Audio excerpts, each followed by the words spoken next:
உங்கள் தங்க நகை விற்று உடனடி பணம் பெற மேக்ஸ் கோல்ட் கால் 04445454545.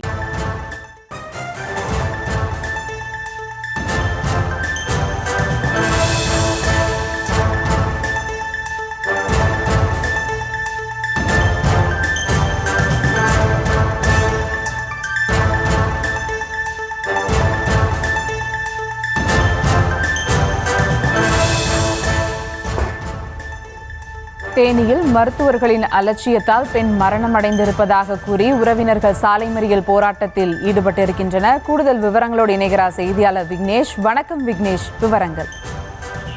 சுபாஷ், தேனி அருகே உள்ள வால்மீகிப்பட்டியைச் சேர்ந்த கார்த்திக் ஜெயலட்சுமி தம்பதியினருக்கு திருமணமாகி 4 ஆண்டுகள் ஆகிறது.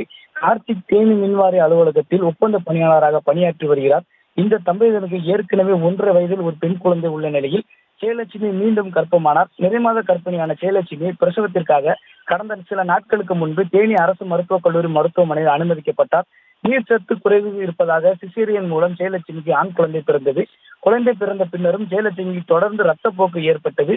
கடும் ரத்தப்போக்கு காரணமாக ஜெயலட்சுமி மயக்கமடைந்தார். இதைத் தொடர்ந்து மருத்துவர்கள் ஜெயலட்சுமியை சோதித்த பின்னர் கர்ப்பப்பையை எடுக்க வேண்டும் என்றும் அப்போதுதான் உயிரை காப்பாற்ற முடியும் என்றும் உறவினரிடம் மருத்துவர்கள் தெரிவித்தனர். உறவினர்கள் சமீபத்துடன் ஜெயலட்சுமியின் கர்ப்பப்பையை அகற்றினார். ஜெயலட்சுமி கர்ப்பப்பை அகற்றப்பட்டது.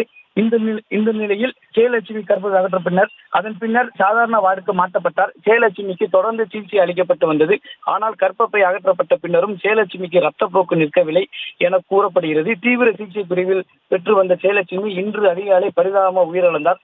பிரசவத்துக்கு கொண்டு வரப்பட்ட பெண் ரத்தப்போக்கால் உயிரிழந்த சம்பவம் உறவினர்கள் மத்தியில் கடும் அதிருப்தியை ஏற்படுத்தியது.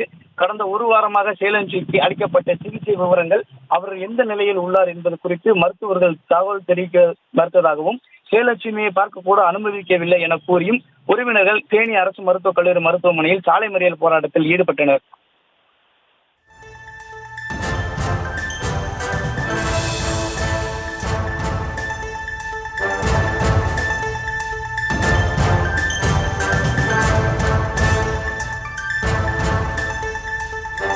விவரங்களுக்கு நன்றி விக்னேஷ். உங்கள் தங்க நகை விற்று உடனடி பணம் பெற மேக்ஸ் கோல்ட் கால் 04445454545.